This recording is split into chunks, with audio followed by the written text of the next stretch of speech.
kababayan, sa tingin nyo ba, kung kayo tatanungin, agree ba kayo sa ginawang hakbang ni Senator Sonny Trillanes na nagkaso siya dito laban sa mga taong ito na idinadawit siya? Kasi kung ako personally tatanungin nyo, naandun tayo sa eksena na yon, mga kababayan, sa DOJ nung mga oras na yon, at nasaksihan po natin yung talagang pagkadismaya ni Senator Sonny Trillanes dito po sa pagdawit sa kanya dahil malinaw po na ito ay gusto lamang talaga ng mga Duterte or ng mga nakapanig sa Duterte na dating administrasyon na maapektuhan itong idinadaos na hearing sa ICC, di ba? Obvious naman mga kababayan na grabe ito talaga ang propaganda nitong mga taong ito para sa darating na eleksyon 2028. Kumbaga naandito na yung pabanguhan mga kababayan. Gagamit na sila ng mga maling taktika para po maging mabango lamang si Sara Duterte sa darating na eleksyon. Kasi for sure yan mga kababayan, no, pagka nagkaroon na ng mga rally, okay, ng rally campaign, for sure yan ang mga ilalabas nila na kesyo sasabihin nila na tayo po ay lumaban sa laban po sa korupsyon, ganyan. Tayo ay sinulong natin na labanan ng korupsyon, 'di ba? Ganyan ang mga pagsasabi niya mga yan. Alam na natin yan from the bottom, 'di ba? Top to bottom mga kababayan. Kaya hindi po napigilan ni Senator Sonny Trillanes at ni Yamas na maglabas ng katotohanan hinggil dito sa issue na ito at sa mga pinaparatang po. At marami naman talagang lapses, even tayong mga vlogger, mga kababayan, kami mga vlogger po, nakikitaan namin ng lapses, hindi pa sa pagiging bias, pero meron po talagang lapses mga kababayan. Itong nangyayaring paglabas, di umano ng parang sigutayasa lang to di ba? No, maangas today, iyak later. Diba? Nawawala yung angas after. Parang kay Bato lang din, parang kay Bongo lang din. Na nauna yung mga angas, parang yung kay Duterte, nauna mga angas. Pero, nung nabigyan sila ng ultimatum ni Sentry, diba? Nag-urungan po ang itlog na parang sila pa biktima. Sila pa inaalipusta, sila pa ang pinagkakaisahan, di po ba? Narinig natin yan at kitang-kita po natin yan sa pamilya Duterte, mga kababayan ko, kung saan po parang ang pinapalabas nila ngayon sila ang inagrabyado ni Trillanes. Di ba? Ganyan naman talaga Ganyan naman talaga pag nasusukol ka na sa kasinungalingan mo.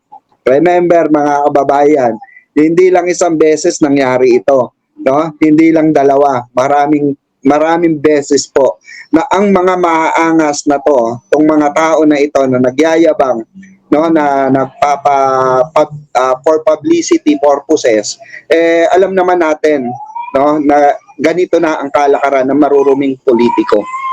Oo, maruruming politiko po. Tama po ang narinig nyo. Dahil ang mga ganitong gumagamit ng dirty tactics, ika nga, ito yung mga literal na merong hidden agenda sa bansang Pilipinas, mga kababayan ko.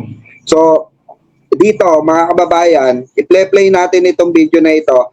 Ayan, shoutout pala sa mga bagong dating po dyan, no? Hindi natin na may isa-isa. Ayan, comment down below kung meron po kayong mga mga saloobin at katanungan regarding dito sa issue na ito. Okay? Shoutout po. Sa mga DDS dyan, na naandyan at nasasaktan, pasensya na po. Shoutout sa inyo. No? Wala po kayong magagawa. Magbabalita kami rito. Magbibigay kami ng reaction at bebenggahin namin kung sinong dapat benggahin. At wala kayong magagawa kahit mag-iiyak kayo dyan, magtatatumbling kayo dyan, magbanta kayo ng buhay namin dyan, wala kayong magagawa. Dahil para sa amin, kulangot lang kayo, no, na mga bayaran. Mga lang kayo. Sa mga tuwid, kutong lupa lang kayo. Hindi namin kayo para pag-aksayahan ng panahon na makipagdebate sa mga maling prinsipyo at pananaw nyo. Dahil pag natatalo naman kayo sa argumento, wala na. 'di ba? Nabla-blackout na kayo. Kaya tama yung sinabi ni Boss Mike, ikasa na lang natin yung debate ni Sara Duterte at ni Senator Risa Hontiveros, 'di ba? Para malaman natin kung karapat-dapat ba talaga si Sara Lustay. Kasi sa mga survey, talo na siya eh. Sa mga survey, mas maraming may gusto na makulong siya kesa dun sa hindi siya makulong. O, diba? At latag na latag yung kabobohan ng mga DDS doon sa interview na ginawa ng ating mabuting kaibigan, the great, Biyahe ni Koy. Lumabas po, napalabas po ni Biyahe ni Koy kung gaano kabobo ang mga DDS na kulangot na tampalasang putong lupa. Di ba? Sorry eto, play na natin. Pakinggan po natin ito sila Senator Sonny Trillanes. Kaso na ba yun?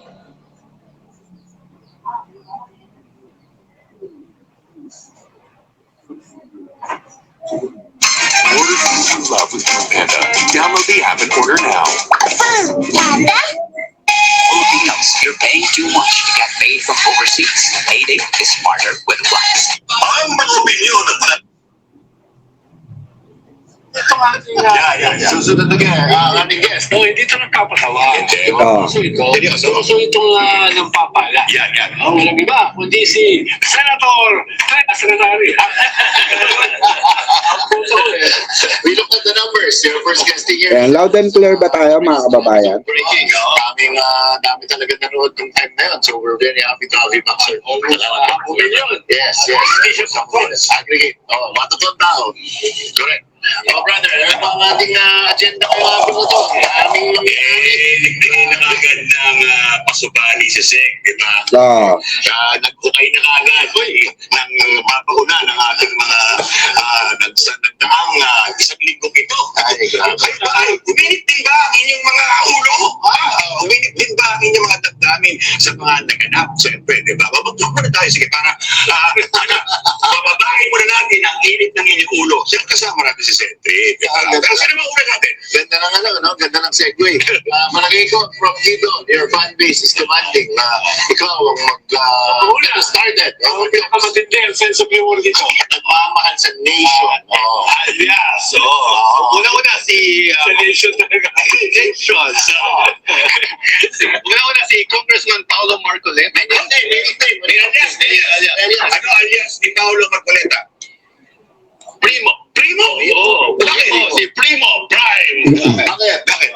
Kasi Primo Nation. Discrimination. Totoo naman. Listen to Jesus Suntay. Jesus Suntay. Di ba ang palayo niya ay Bong? Hindi, meron na rin siyang alias. May alias si Bong Suntay. Meron. Ano? Eman. Ano?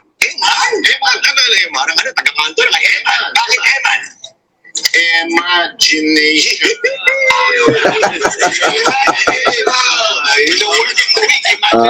Tama. Kasi itong si alam naman natin, 'di ba? Nagsalita na si Ann Curtis, mga kababayan ko sa hindi pa nakakaalam Nagsalita na po sa kabastusan nito ni Suntay, okay?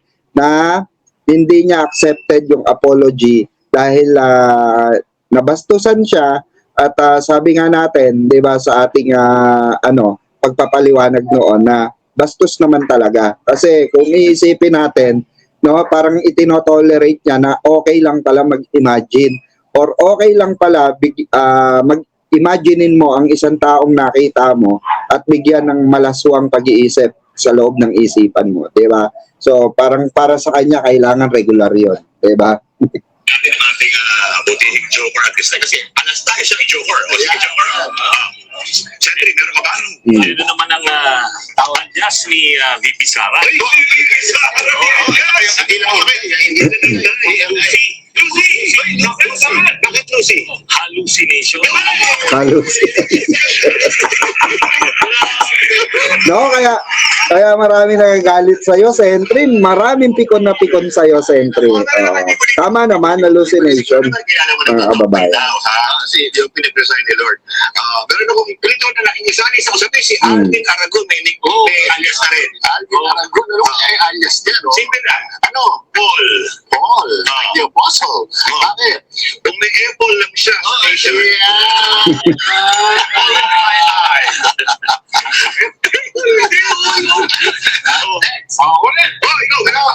Anong alias?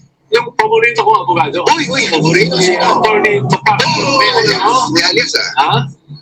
Hindi na lang bagay. Bakit? Parang pang-gwapo yung pangalan. Anong alias? Go! Bakit Douglas? Bakit? Ha? Bakit Dog?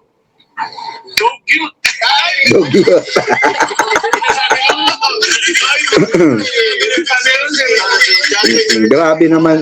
Grabe ka naman, Sir Yamas. Kaya no, Topacio. Oh, Topacio, dugyot ka daw. Harap mo, walang siya. Kanchuk ko agad. Dugyot. Kisimula pa lang kami, pero huwag kayong kakalas magpapalikaan. 4 alas!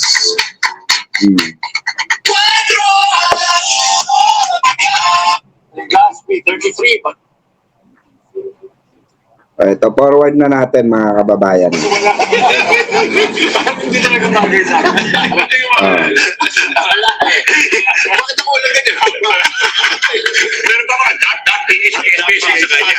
Happy birthday pala kay Leo Marto.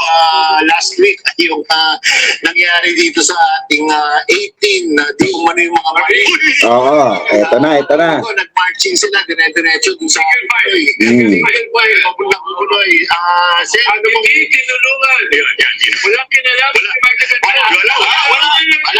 Pinilit sa bahay niya. No? Isinay sa auto ng kanyang asawa. No? At wala siyang kinalaman. Press code. At press ko. Pero wala pa rin siya kinalaman. No? Yung problema kay Mike.